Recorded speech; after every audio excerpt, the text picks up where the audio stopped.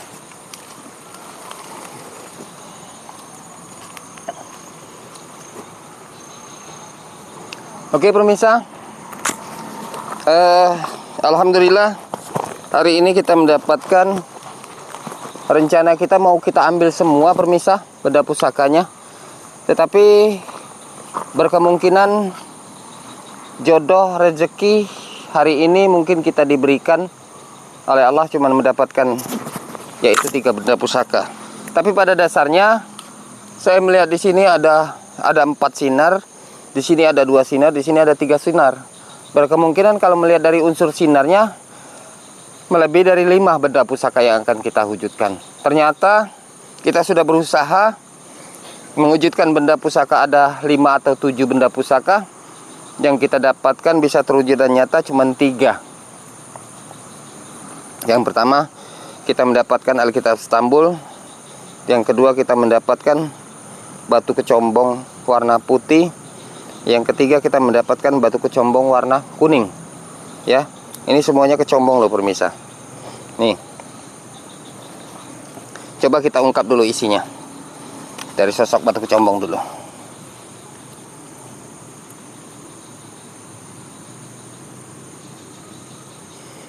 Sosok batu kecombong ini penunggunya ialah sepasang sosok makhluk jin yang merupai wujud, yaitu sosok laki-laki yang memakai pakaian muslim.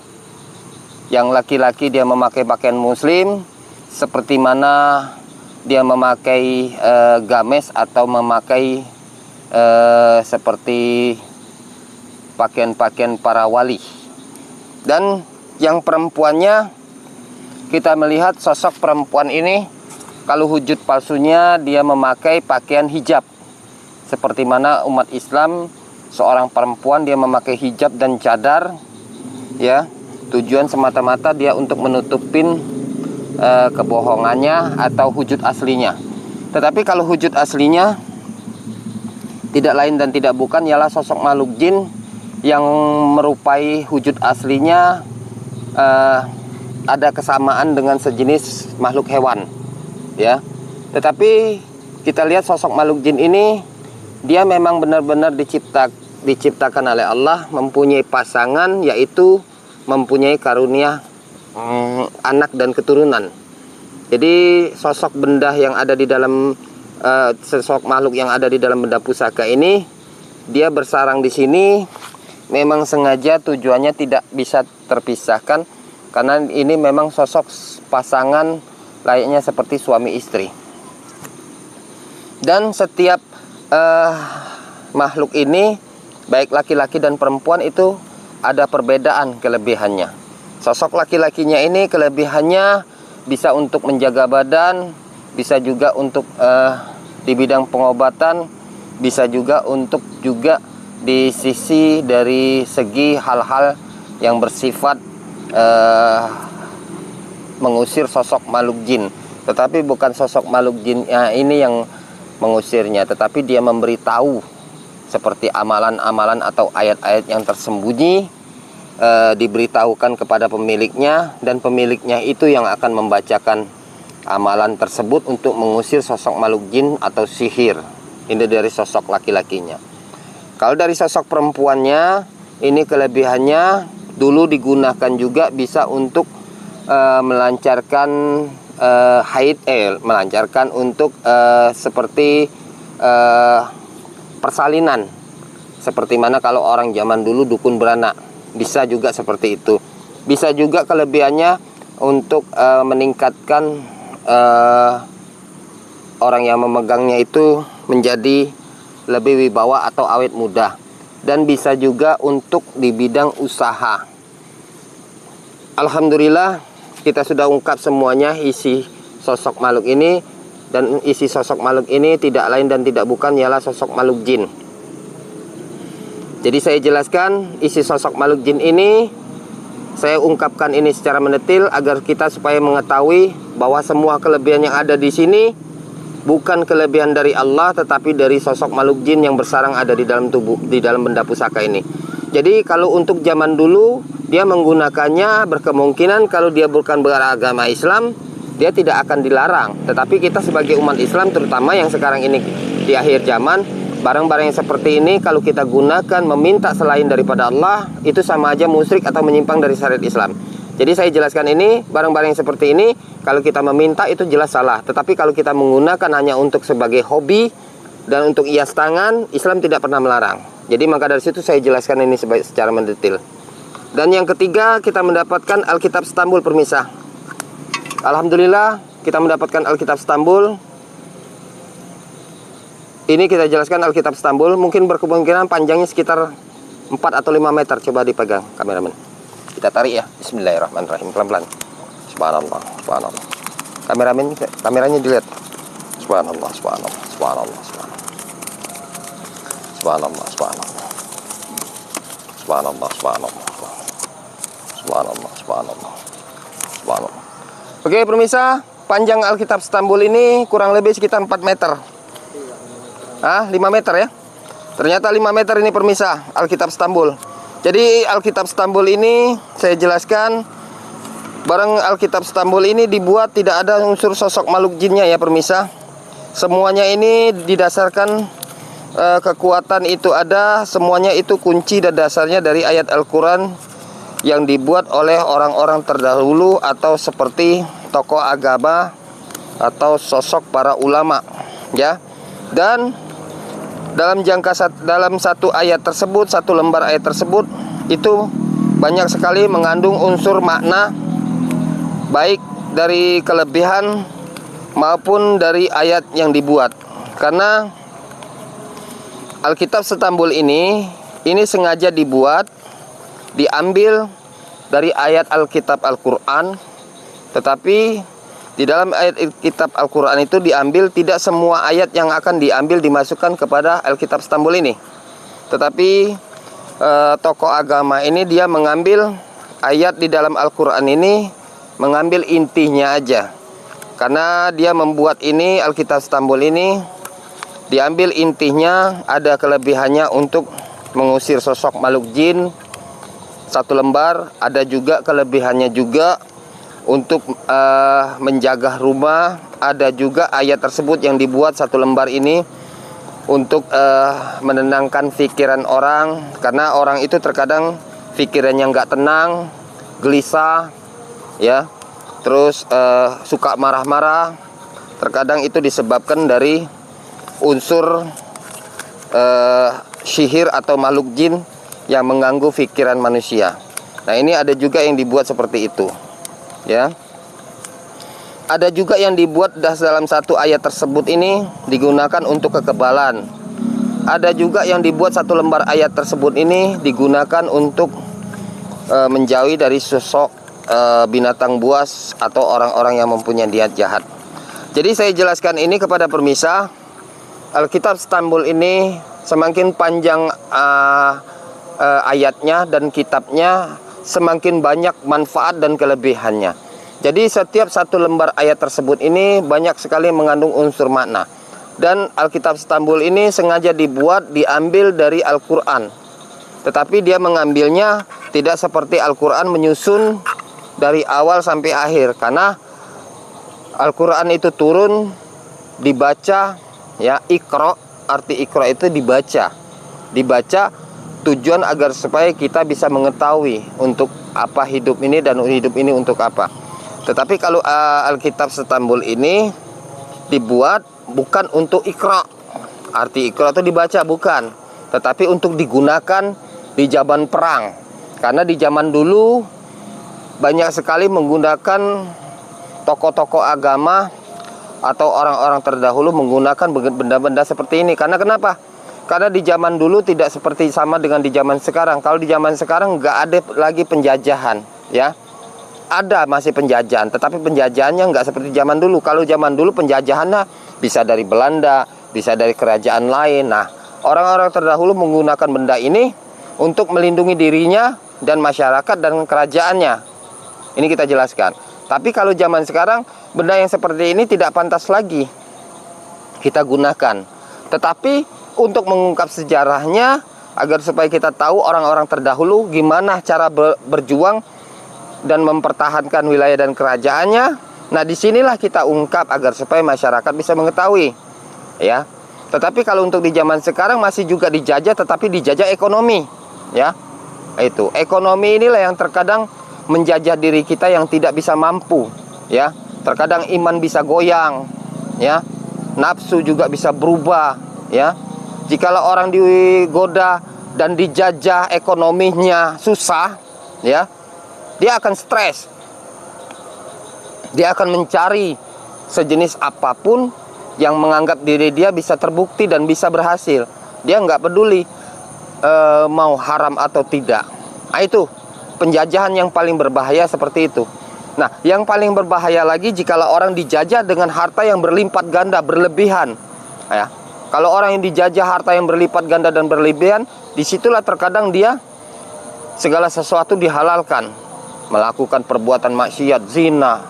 Karena kenapa? Karena dia semuanya serba bisa. Nah, itu.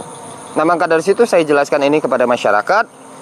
Tujuan kita konten di channel YouTube Dunia Gokong ini, memburu benda pusaka ini semata-mata hanya untuk mengungkap sejarah. Jangan melihat dari sisi pengambilannya dan jangan melihat dari sisi bendanya. Karena kita konten di YouTube ini bukan memburu barang pusaka, bukan juga untuk mencari kekuatan, tetapi kita untuk mengungkap sejarah, mencari arti kehidupan untuk apa dan untuk apa hidup ini. Oke, pemirsa, mungkin inilah yang saya bisa jelaskan. Lebih dan kurangnya saya mohon maaf. Jika ada kekurangan saya mohon maaf. Jika ada kelebihan-kelebihannya itu datang dari Allah. Jikalau ucapan kata-kata saya membuat salah dan menyinggung perasaan Anda, saya mohon maaf. Tetapi tujuan saya bukan menyinggung, tetapi tujuan saya hanya untuk mengungkap sejarah, mengajak saudara pemirsa, saudara-saudara saya, masyarakat, agar supaya kita berjalan ke jalan yang benar. Mungkin itu aja yang saya jelaskan. Lebih dan kurangnya saya mohon maaf. Saya tutup dan saya akhiri. Assalamualaikum warahmatullahi wabarakatuh. Waalaikumsalam warahmatullahi wabarakatuh. Alhamdulillah.